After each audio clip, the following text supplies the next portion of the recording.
Hi hello welcome back to my YouTube channel. ಇವಾಗ ನಾನು ಬಂದಿರೋ ಹೋಟೆಲ್ನ ಇನ್ಸ್ಟಾಗ್ರಾಮಲ್ಲಿ ನೋಡಿ ಅದನ್ನು ನೋಡಿದಾಗ್ಲಿಂದ ಹೇಳ್ತಾ ಇದ್ದೆ ಅವನಿಗೆ, ನನಗೆ ಈ ಹೋಟೆಲಿಗೆ ಹೋಗೋಣ ಒಂದ್ಸಲ, ಈ ಹೋಟೆಲಿಗೆ ಕರ್ಕೊಂಡು ಹೋಗು ಅಂತೆಲ್ಲ. ಫೈನಲಿ ಅವನು ನನ್ನ ಬರ್ತ್ಡೇನ ಅದೇ ಹೋಟೆಲಲ್ಲಿ ಸೆಲೆಬ್ರೇಟ್ ಮಾಡ್ದ. ಸರ್ಪ್ರೈಸ್ ಆಗಿತ್ತು ನೋಡಿ.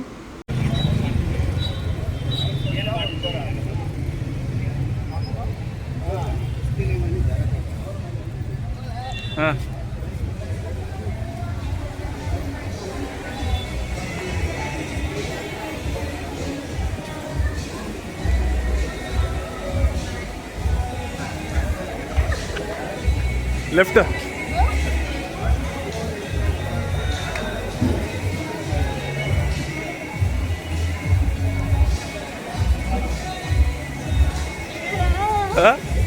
ಅಲ್ಲಪ್ಪ,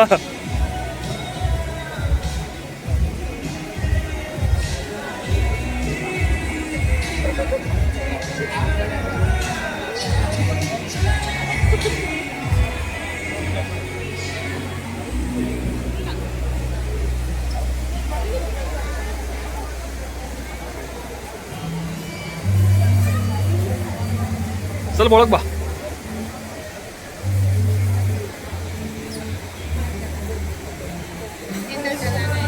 ಹಾಂ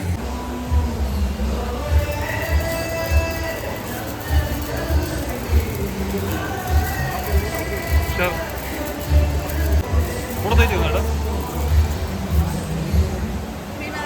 happy birthday to you.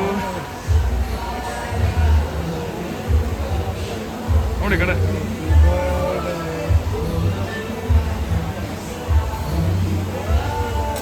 Last ಮಾಡಕ್ರು.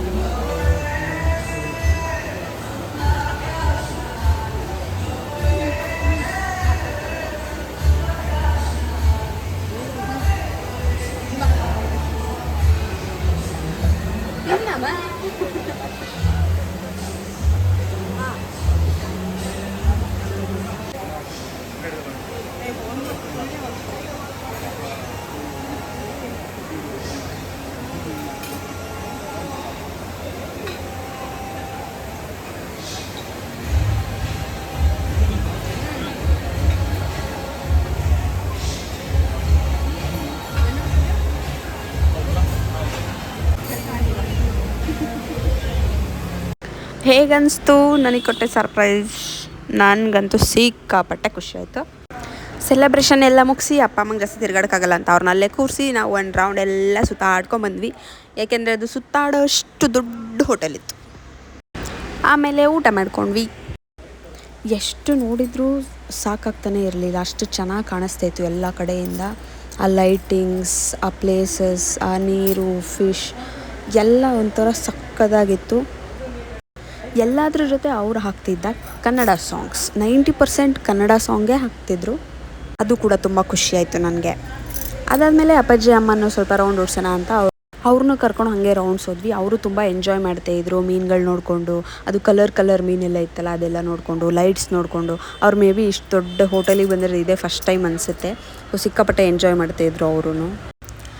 ಇದ್ರ ಜೊತೆಗೆ ಎಷ್ಟು ಬೇಕಷ್ಟು ಫೋಟೋಸ್, ವೀಡಿಯೋಸ್ ಎಲ್ಲ ತೆಕ್ಕೊಂಡು, ಆ್ಯಕ್ಚುಲಿ ವೀಡಿಯೋಸ್ ಎಷ್ಟು ತೆಕ್ಕೊಂಡಿದ್ದೀನಿ ಅಂದರೆ ಎಡಿಟ್ ಮಾಡೋಕ್ಕೂ ಆಗ್ತಿಲ್ಲ, ಅಷ್ಟು ವೀಡಿಯೋಸ್ ಮಾಡ್ಕೊಂಡಿದ್ದೀನಿ. ಎಲ್ಲ ಮುಗಿಸಿ ಮನೆಗೆ ಹೋಗೋ ಸಮಯ. ಕೇಕ್ನ ಅವರು ಪಾರ್ಸೆಲ್ ಮಾಡಿಕೊಟ್ರು. ಅದನ್ನು ತೊಗೊಂಡು ಮನೆಗೆ ಹೋಗಿ ಅದನ್ನು 1 ವಾರ ಇಟ್ಕೊಂಡು ತಿಂದು ಬರ್ತ್ಡೇ ಇತ್ತು, ಹೋಟೆಲ್ಗೆ ಹೋದ್ವಿ, ಪಾರ್ಟಿ ಮಾಡಿದ್ವಿ, ಕೇಕ್ ಕಟ್ ಮಾಡಿದ್ವಿ, ಅಷ್ಟೇ. ನೆಕ್ಸ್ಟ್ ವ್ಲಾಗಲ್ಲಿ ಸಿಗ್ತೀನಿ. ಬಾಯ್.